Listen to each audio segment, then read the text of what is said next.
All right. Hi, everyone. I'm Andrea King with the Pub Health AI Collaborative Network, and today we have my colleague at Washington Department of Health, Ian Painter, uh, bringing us a presentation called You and What Data, and to really break down the hype, hope, and reality of AI for disease surveillance and prediction. And Ian's a infectious disease modeler and statistician who's done a lot of research over the years and with the Department of Health and with the University of Washington and brings a wealth of experience to this topic.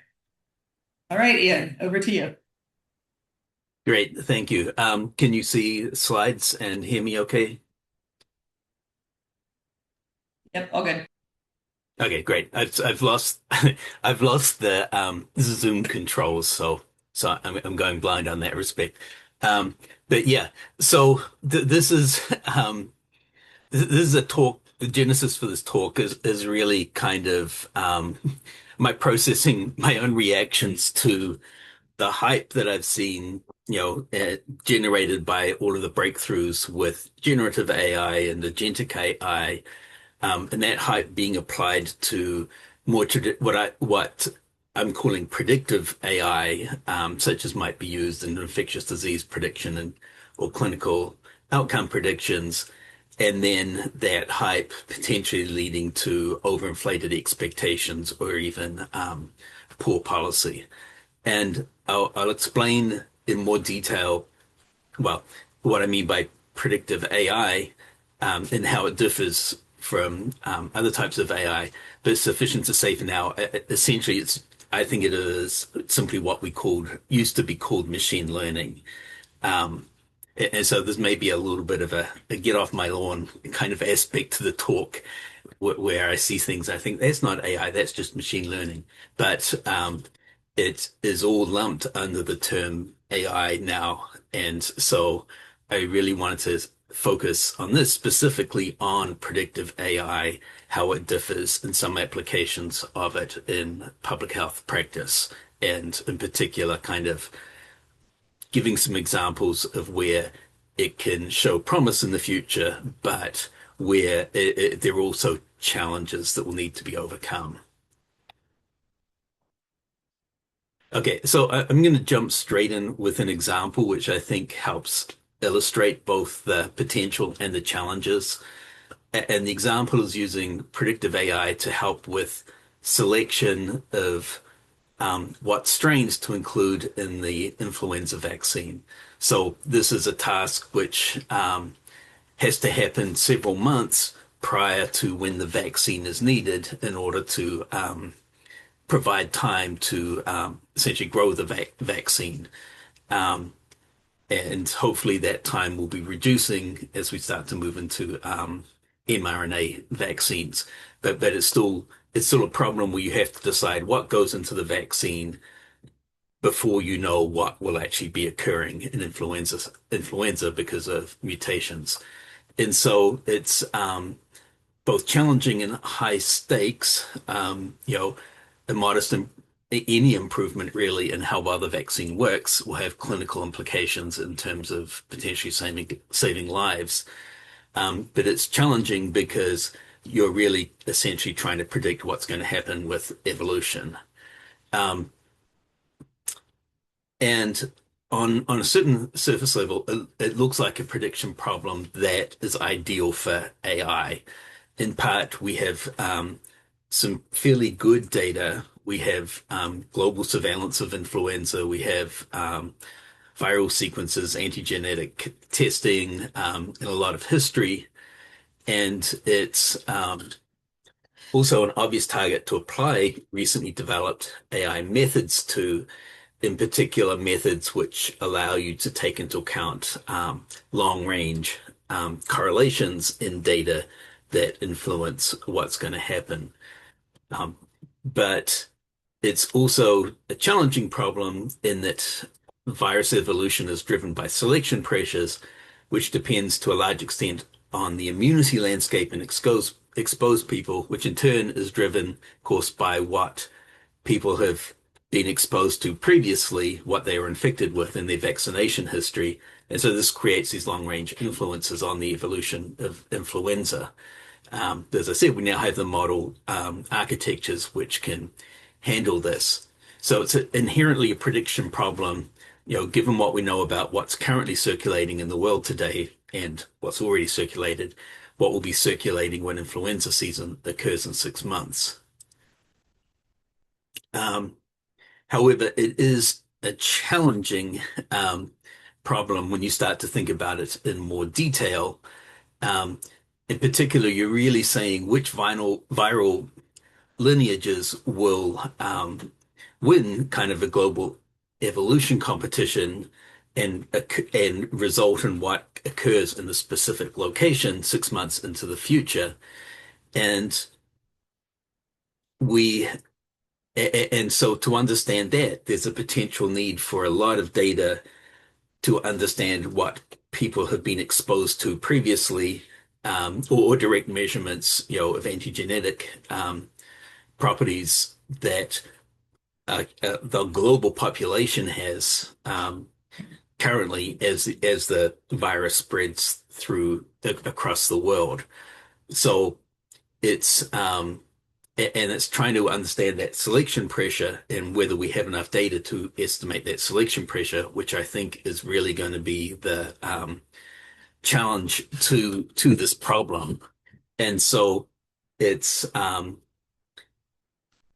it's perhaps not a great example of you and what data, but it's more, do we have enough data to be able to anticipate the selection pressure so that we can make major breakthroughs in the prediction of the strain selection, given that we likely now have model architectures which can account for what happens if we have enough data. Um, and so I like it as an example because we have the methods which can extract more signal from the data, but I don't know that we have all of the data we need to be able to extract the signals. That we have a lot of data, but is it sufficiently rich in information? Um, I tend to think in this case, I mean, we've already seen claims of some modest improvements using AI on this problem. And so I'd expect there'll be methods that come out which will improve the ability to predict. And that the question, the part that I really don't have any feeling for is, will we have the data that those methods can make a really big improvement in those predictions? Um, and then just to take that example a little bit further, if we consider the prediction of highly pathogenic avian influenza, then we'd also have to take into account what's happening in all the wildlife, which gets infected with influenza and all of the assortments there, and the migration of those animal populations. And you can suddenly imagine there's a gigantic data challenge that you may have to address if you wanted to be able to really predict, when a highly pathogenic avian influenza outbreak happens.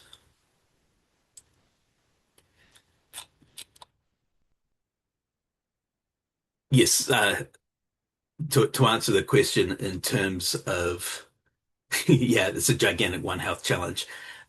With the architecture, yeah, I'm thinking in terms of we have deep learning, we have methods which can retain information over long range, such as long short-term memory type of things. Um, so there's a lot of progress made in these different architectures which may enable this to occur. Um, and so that was kind of the motivating example. But I wanted to jump back to talking about what AI is briefly, in part because this is something that I often see getting missed in discussions. Essentially, that people talk about AI if it's a monolithic thing, and at least from I'm sitting from, it looks like a set of potentially of related things, but it's not monolithic. And if you treat it as monolithic, you can essentially, I think, get into policy problems where you apply um, the wrong policies to the wrong problem. So in my mind, and I don't know of any definitive categorization of types of AI, and you know, if you came up out with one, it might be out of date in a few months anyway. But at least the way I think about it is I kind of break it into three and a half things, four things. The half thing is just the colloquial AI. And I'll explain what I mean by that in a second. And then there's the generative AI that you see in the original large language models, which has really started all of the hype. There's predictive AI, is really just using machine learning for predictions, at least in my mind. And then there's agentic AI, which is really I almost think of as AI controlled by AI. So colloquial AI, this is really just more for humor, but it's just stuff that's not AI, but it's called AI in everyday speech. So a example I've seen a bit is people talking about the algorithms that control non-player characters in video games as being controlled by AI. And so you might hear a gamer saying something like the AI controlling the ghosts in the original arcade Pac-Man was way ahead of its time.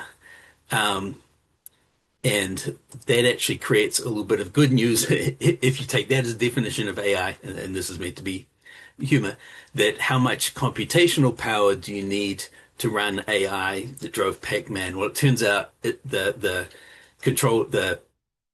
computational power of the original Pac-Man game was about the same as the controller in a microwave. So our microwaves are essentially already AI ready, and we can and you don't need much computational power, at least colloquial.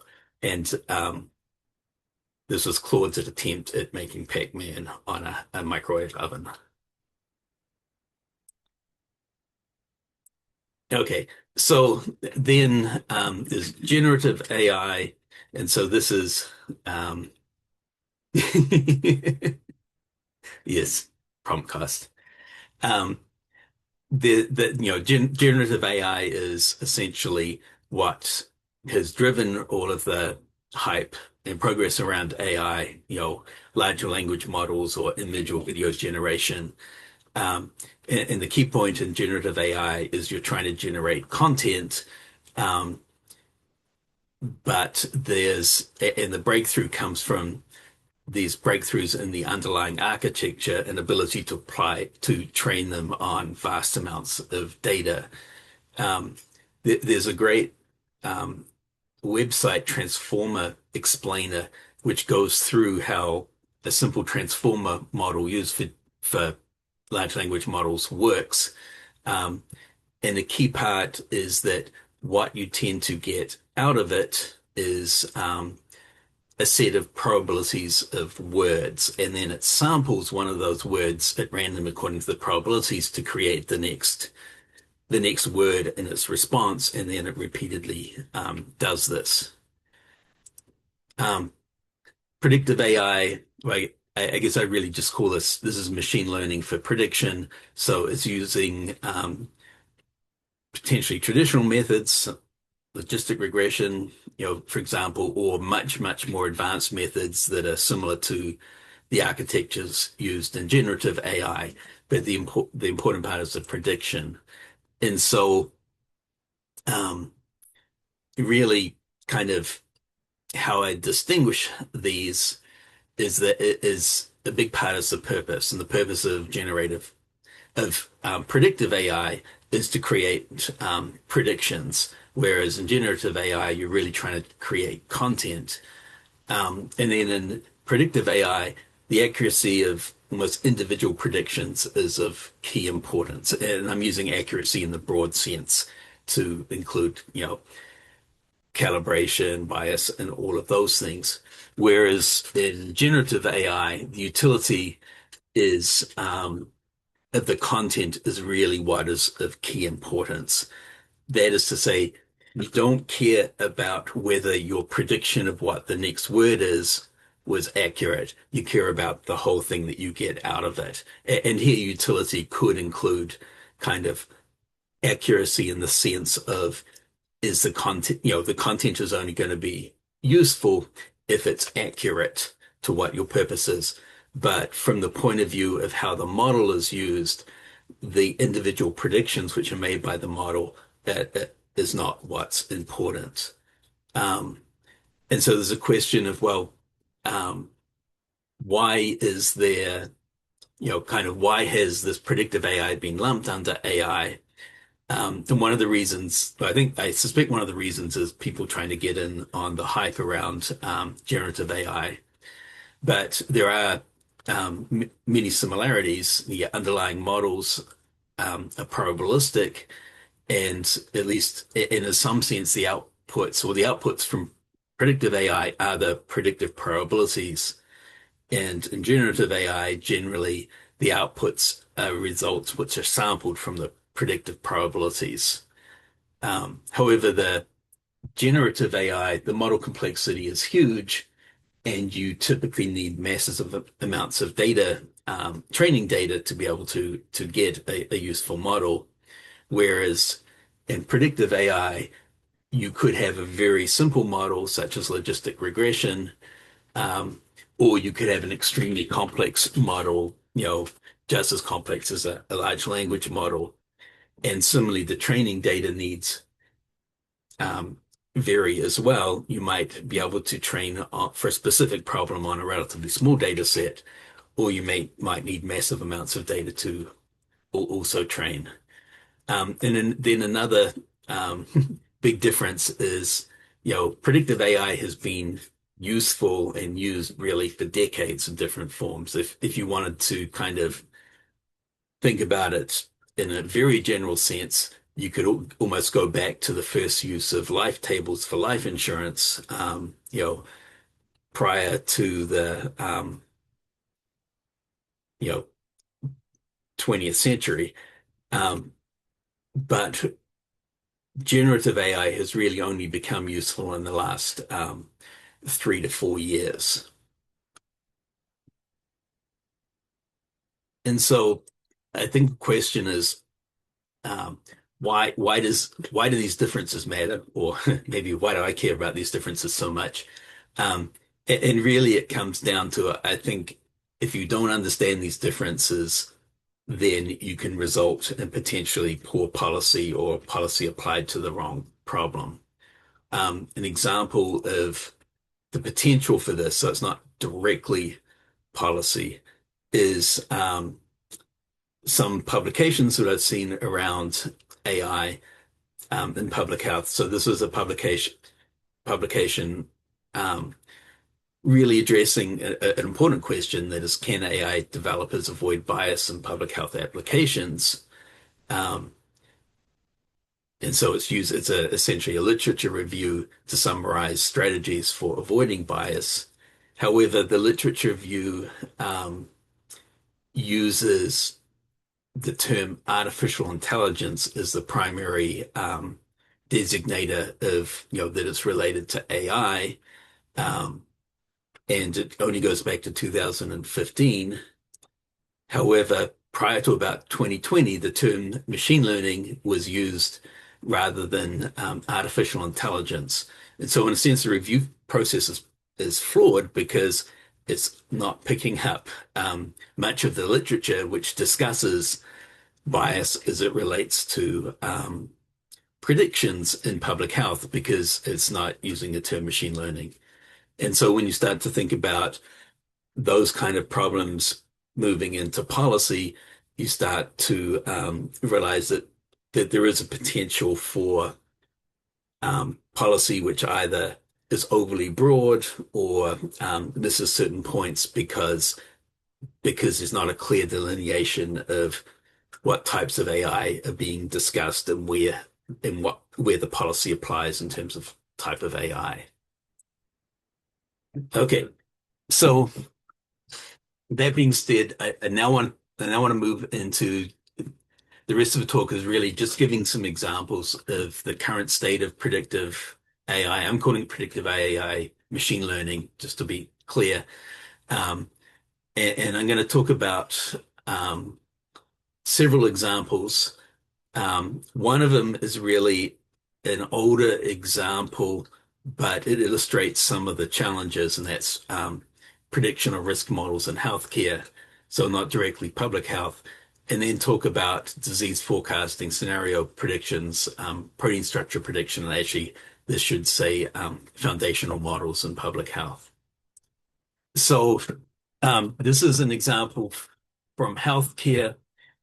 It's a common application where in clinical medicine, there are models which try and predict risks, essentially the probability that certain events will occur.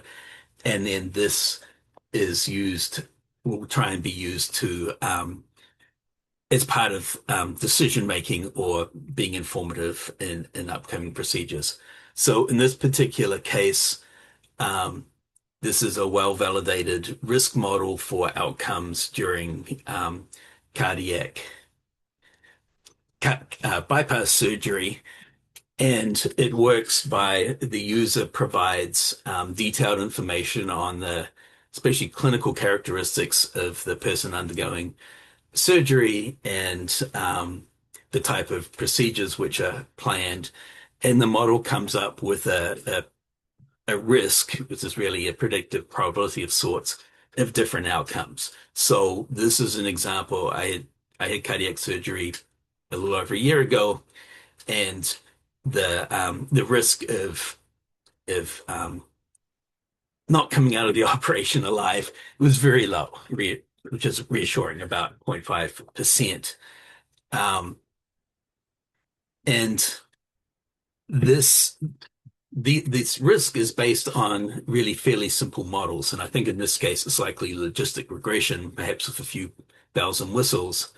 And there's a systematic process of collecting relevant data about the patients and procedures for a large proportion of individuals who undergo this procedure in the US.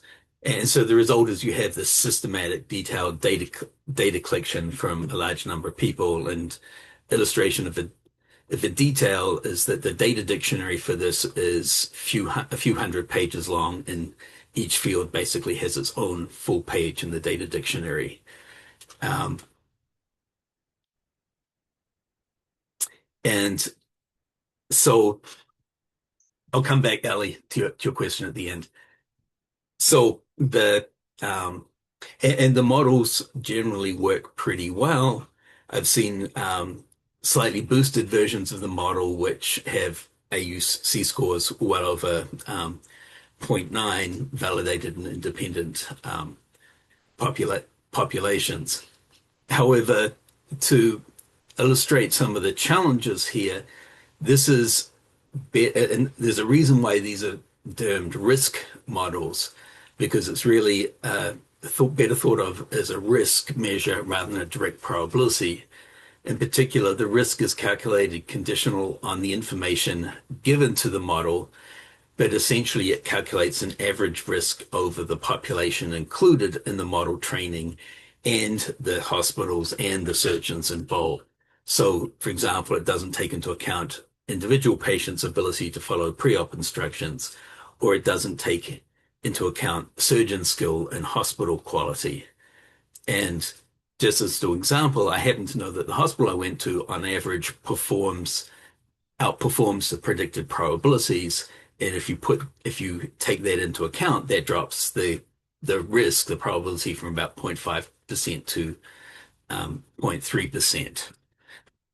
Um, now, a reason why I think this model works really well is that the data available is very well collected, very clean, and what's being applied to is a single type of procedure. But there's a lot of hype and many failed examples of these kind of prediction models that have been developed in healthcare. I mean, there's a good one around prediction of sepsis using data which essentially predicted sepsis on the basis of someone receiving an antibiotic for sepsis. Um, and a large reason why I think these models have challenged is that the data that's available may not be sufficient um, to the task. So for this particular calculator, the data is captured from a mix of structured fields and medical records, as well as data abstracted by hand from clinical notes by trained abstractors. Um, and so it's very carefully collected, high quality data. I've been involved in trying to explore whether you can do similar types of models in obstetrics, for example, calculating a risk calculator for premature birth or serious complications like eclampsia, um, using similar data, but not as much of it. However, the best performing models we see don't perform that great. For example, they might have an AUC somewhere between zero point 0.6 and zero point 0.7. And this in part is due to that a much bigger level of heterogeneity in the problem, in the patient population, and the causes of the outcomes and what happens. Um, but it's also, I think, is because we don't currently we capture a lot of data, but we simply don't capture data with sufficient detail in it to be able to take into account the important causes of those outcomes and hence predict them. Um, and so this kind of, although this is a clinical application, there are definitely applications of this in public health, especially if you start to think about averaging over populations. There's a number of challenges. A big one is generalization. Um, these models are typically developed on one population. How well do they generalize to another population? Another big challenge is bias. We want the model to be essentially um, uniformly calibrated across different populations and ideally just as accurate across populations.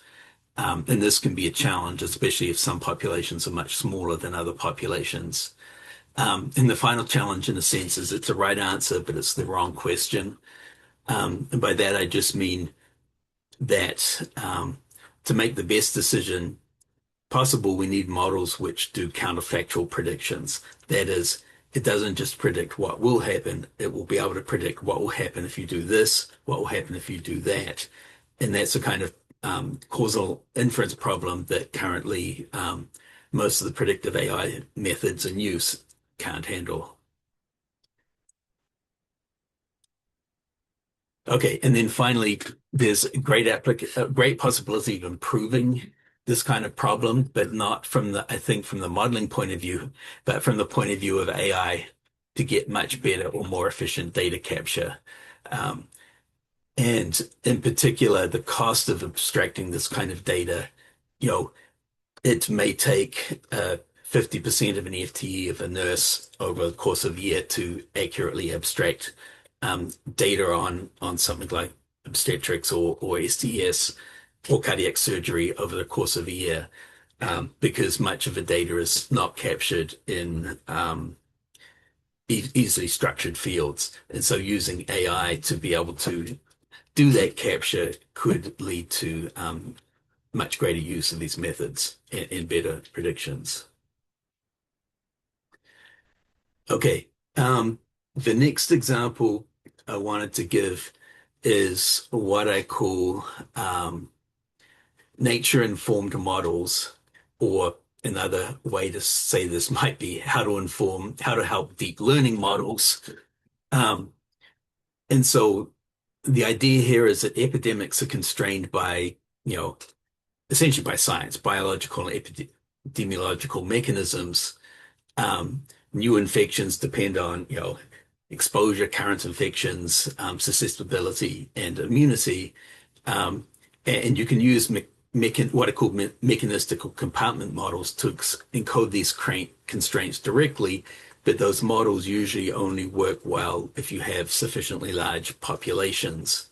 On the other hand, you have a lot of messy but potentially useful data, such as around that impacts especially exposure and transmission around such as mobility, proximity, web searches, environmental signals, and so on. But it's very challenging to make use of that data and kind of the classic deep learning, different neural network architectures are ideal to trying to make sense of those data. However, there's a challenge in the sense that those type of models have extremely large parameter spaces, which they're trying to search and optimize over. and that can make the problem intractable or very difficult. However, in this type of model, you feed those into a traditional mechanistic model, and that keep essentially limits the parameter space you're looking at to areas which create predictions um, within plausible EP bounds. So you don't have to search the parameter space for things which just don't make sense in terms of what would happen in an outbreak, in an epidemic. And so this is the result is a model that can be much more data efficient, less prone to implausible forecasts, um, and also potentially much easier to interpret than, if you did this directly from a deep learning model, it would be much harder to explain. Yes, it's called physics-informed neural networks. I should have said that. I'm calling it nature-informed since this is public health. Yeah, and it results in much easier to interpret black box predictors. So I think this is something which is a really promising way to incorporate messy data and still have models which are interpretable and make it easier to incorporate those models. Okay. Um, the next example that that I want to give is what I call when deep learning, kind of what can happen when deep learning has the right data. And so this is an example of AlphaFold. So AlphaFold is a model whose goal is to predict protein structure from amino acid sequences. Um, Protein folding prediction is a very difficult prediction problem, but it's extremely it has extreme scientific and practical implications if you can do it. So typically, protein structures are measured experimentally. X-ray crystallography is one way, but these methods are extremely slow, expensive, technologically demanding, and you essentially can't use these methods to search through vast numbers of potential proteins to see what might work, as a treatment for a disease, um, because the number of proteins that we know the amino acid sequence to, but not the structure, is enormous. It's much easier to measure the amino sequences going into um, a protein. I think what's really interesting about this problem is um, that the underlying physics is not really mysterious in principle. The protein will tend towards a stable low energy structure, and you know, the the laws governing what's stability and energy are well known in terms of physical and chemical forces, but it's a truly enormous computational task, and so enormous that to be essentially intractable to try and directly calculate what structure will give you the lowest energy based on the physical and chemical forces. Essentially, a number of possible configurations is enormous. Um, However, AlphaFold essentially applied, you know, more recent models, that in some ways are similar to what you see in a large language model, in deep learning, to be able to improve the predictive ability, really by an order of magnitude. It's not perfect, but at least it allows you to eliminate or pick out the most likely targets for what you're interested in, and then potentially confirm them with more traditional methods like X-ray crystallography. Um, and it's kind of succeeds because one, there's a clearly defined and measurable prediction target. Um, you've got large amounts of relevant training data from all of the databases of proteins which have already been structures already been determined. There's strong biological and physical constraints involved, um, and the model architectures are now able to capture long range relationships and sequences. Yeah, that's a great example of the simulate proteins using your PlayStation 3. Um, and one of this is kind of more perhaps kind of going back to a colloquial way of thinking about things.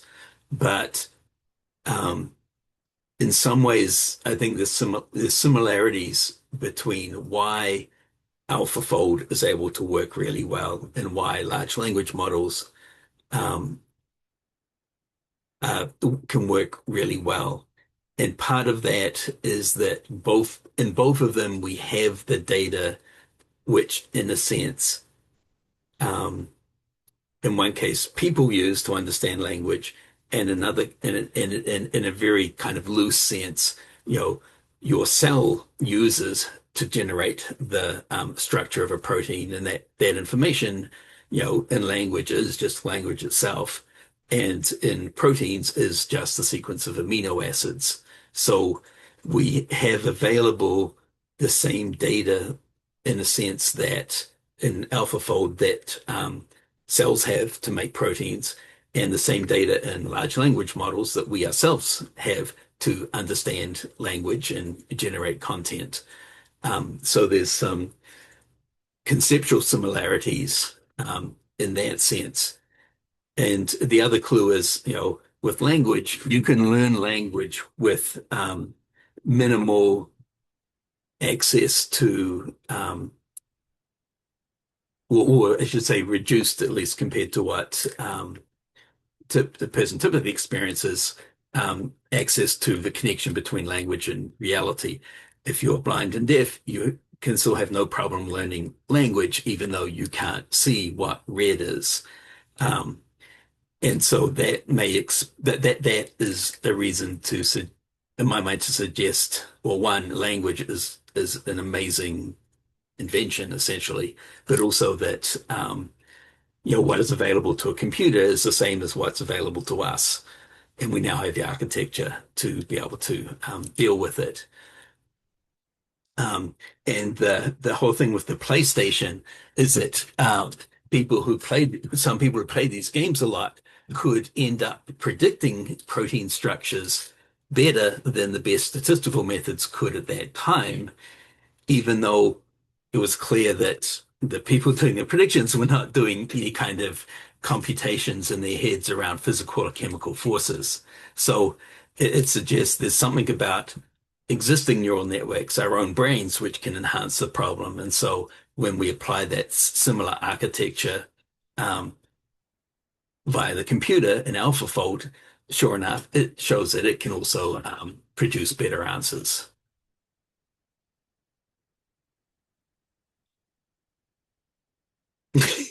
Yes, yes. I'm not sure what GTA 6 will help predict, but it'll be interesting. Um, so I just want to talk kind of lastly a bit about infectious disease modeling. I was going to go in more detail about this, but um, I'm going to jump over it. But one of the challenges in applying predictive methods to infectious disease modeling is the difference between what I think of as forecasts and what scenario projections. So a forecast is where or at least, and this is really my definition of a forecast, is that you're making an unconditional, and it has to be near-term prediction about what will happen. So if you think about weather forecasts, when you see the weather forecast for tomorrow, that's essentially the model or forecaster's best guess as to what will happen tomorrow. Um, and however, because it's that best guess, there's essentially an inherent limitation in making forecasts. You can't make a forecast if you're going to change conditions based on that forecast, which then change the outcomes. So, it doesn't matter what the forecast is for tomorrow. There's nothing I can do to change what will happen tomorrow, even though it does seem to rain more when I forget my umbrella. Um, And whereas if you think about climate change, where you're trying to predict what might happen, decades in the future, they always talk about climate change projections because they can't, it's hard to make unconditional predictions in that scenario because hopefully humanity will change what it's doing in order to minimize potential bad outcomes, and hence the prediction is wrong. So, and similarly from infectious disease forecasting, past a certain point, you can potentially do something about what happens. So there's an inherent limitation about how far out you can forecast and when it starts to turn into more scenario projections. The example that I wanted to bring up, which I think is really interesting and is really cool, um, is what I'm turning agentic model search. And this was an example. I think Matt Doxey may have talked about it earlier this year or last year, but it came out of Google research where they're really creating using agentic AI to search for best performing models for a particular problem in order to try and provide the best forecasts that they can. And so the idea here is you start with some kind of forecasting task that you can score, and then you have an agentic AI system which can write executable code for models, run those models and assess the performance of them, can recombine different parts of the models to try and improve performance, and through that process, find the best performing model for a given set of data according to the scoring rules. And typically, there's a lot of cross-validation obviously used in this to try and avoid over fitting of these models.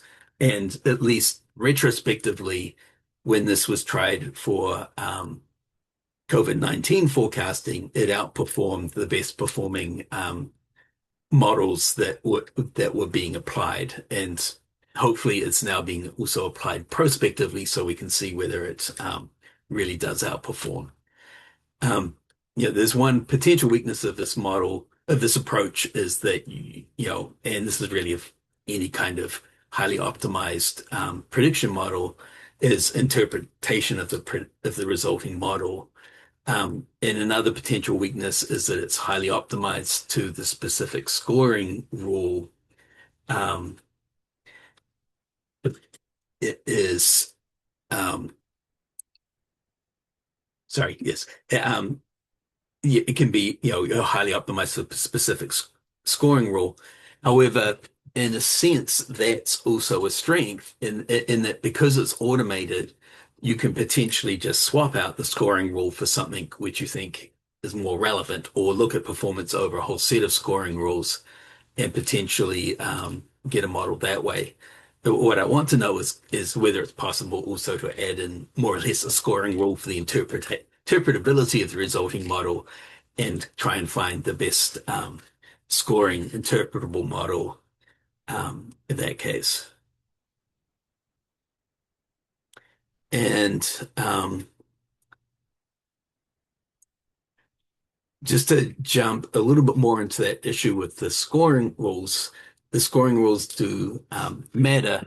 And typically, with forecasting models, especially infectious disease forecasting models, the models are scored according to according to metrics which are based on forecasting specific horizons. So it's scored on terms of how well it does at forecasting what will happen in 2 weeks' time.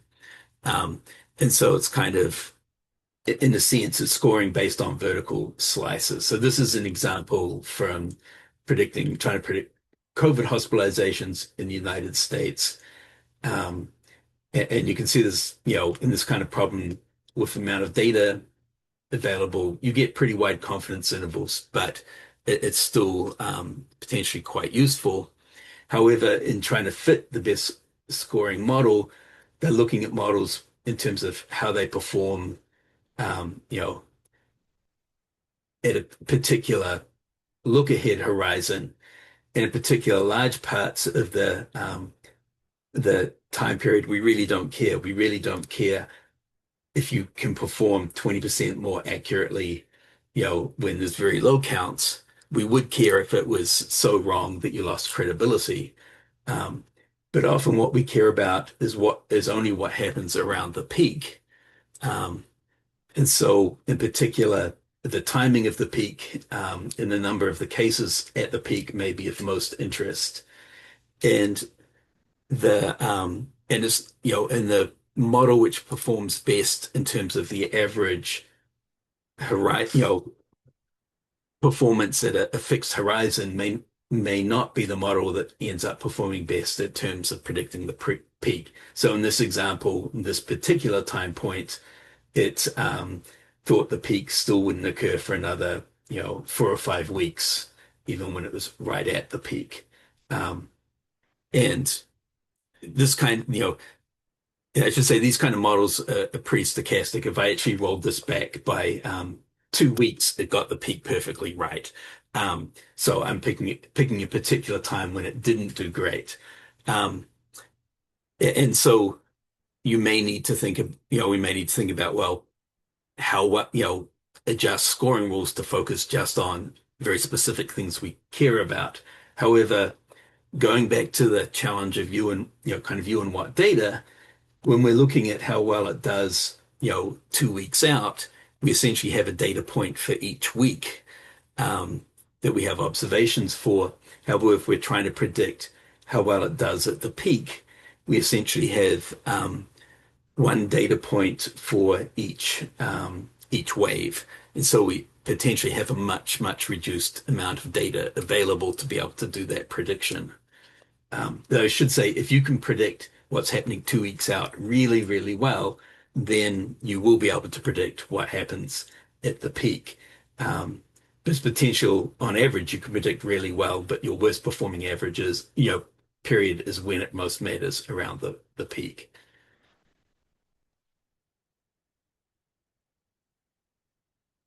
Okay. And then lastly, briefly, I wanted to talk about what are called foundational models. So, um, really, foundational models are models which try and capture a large amount of kind of the important underlying factors and come up with a model that can be then used for further modeling.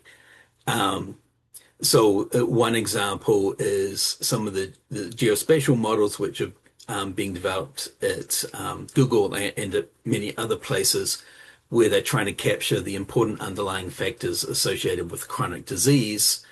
Um, and so it includes many of the things that you would typically use for that around um, socioeconomic factors, but also aggregated search data is one input stream. Um, and then there's and so essentially it's trying to model the underlying factors which cause variation in things like diabetes prevalence, high cholesterol, and so on. Um, I think it will remain to be seen how useful this will be. Um, in what Google did, the aggregated search data appeared to play an important role in improving the predictive ability. And they boiled down the millions of search terms into a much smaller set of 1,000 derived search variables. And it remained to be seen whether this is something which can predict changes which will happen from changes in the aggregated search data. But it is something which has potential, I think, promise. And then the other example where it's being seen as what are called foundational time series models. So you're really using AI to create universal features that could be used for time series predictions based on what you see in very large numbers of existing time series. Um, and this is both kind of sorry, okay. it's got strengths, potential strengths and potential weaknesses, but essentially, um, the strength is that you can potentially borrow information which is buried in the time series um, that you've discovered by looking at these um, huge numbers of time series. And the weaknesses, it might bring in information that's discovered from a huge number of time series models that isn't relevant for a particular problem that you're dealing with. Um, but there are indications that I've seen that even simple applications of the right time series foundation model can result in fairly good time series predictions. Okay, so this to wrap up in conclusion, you know, I think predictive AI clearly is very valuable, but I think when you start thinking about things in terms of how advanced is the model, do we have the right model, but think more about what is being predicted, what data do we have, does the data contain the information inherently to be able to make a sensible prediction? How does it relate to the decisions that we're making? What are the assumptions, and especially what are the consequences? Okay, thanks.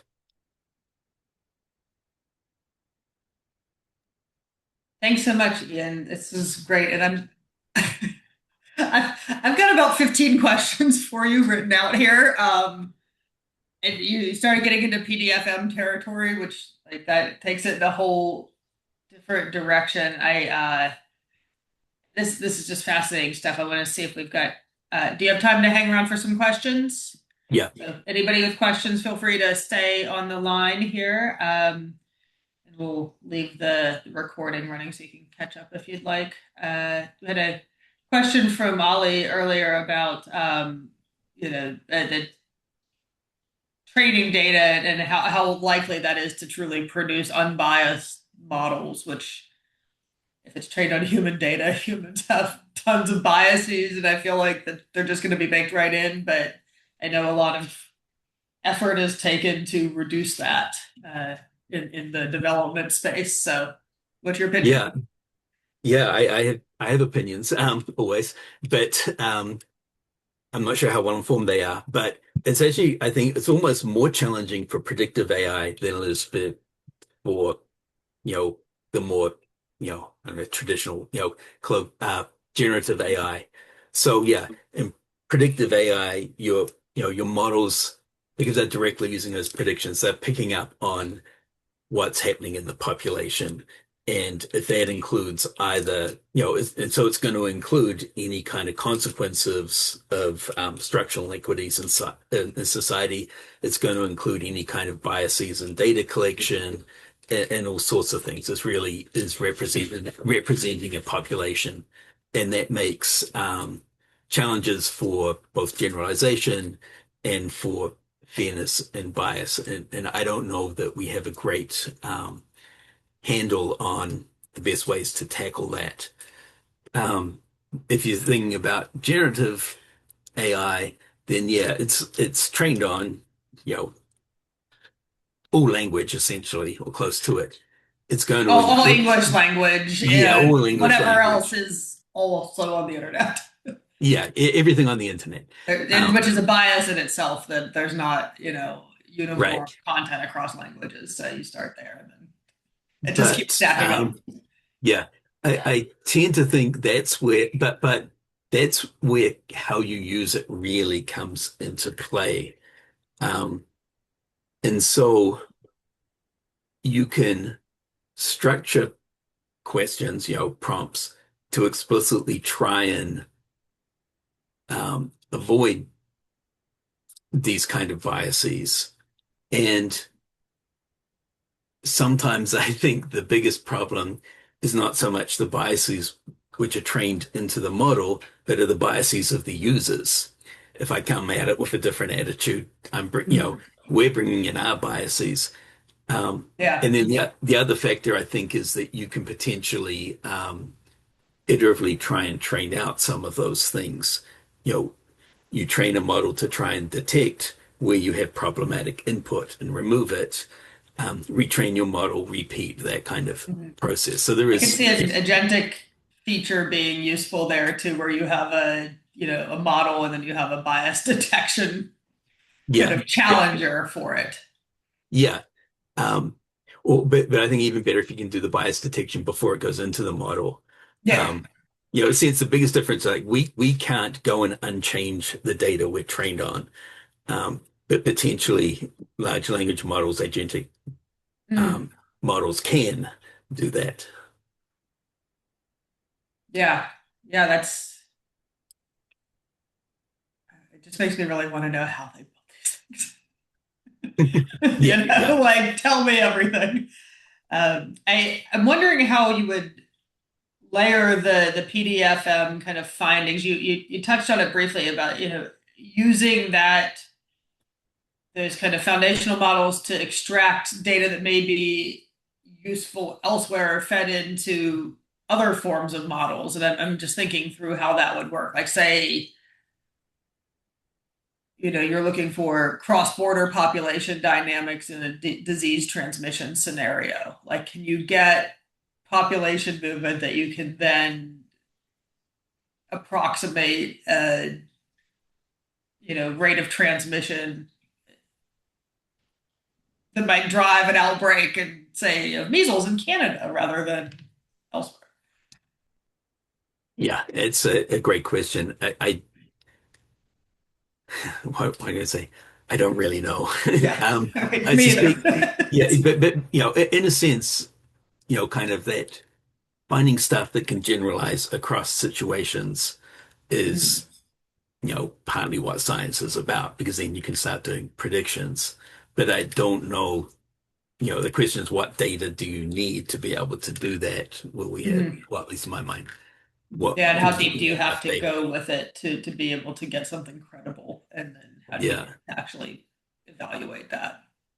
yeah, Yeah. I mean, there's so much data that I feel like that's one strength of AI is that and our kind of the compute that's available for anybody to take advantage of in some senses is enormous. And you can do a lot with data that maybe would have just been prohibitively either expensive or computationally intense. Now, the fact that AlphaFold can even do what AlphaFold does is wild. yes. So, I try to think about like what data what would I do if I had kind of unlimited resources and then go from there, which is not a I, typical way to approach work. I remember first seeing the protein fold problem, 30 years ago, and there were, some statistical approaches being developed. My thought was, why are we doing this? Eventually, we'll just have the computational power to do the calculations outright. And then 30 years later, it's like, no, we're not even anywhere near the computational power to do that. Um, Yeah, just wait for quantum to finally yeah, happen. yeah, yeah. All right, does anyone else have questions for Ian? Because I'm just taking all this time like I usually do.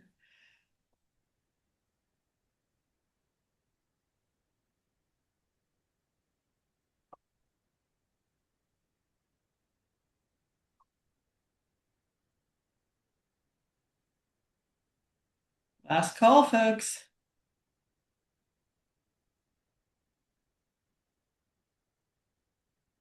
All right. Well, Ian, thank you so much. This was just very cool to hear it all laid out in such a clear and kind of thoughtful way. And I appreciate you, and everyone else does too. And we will see you around. Take care, everyone. We'll Great. see you back here on July 9th. Thanks. Bye.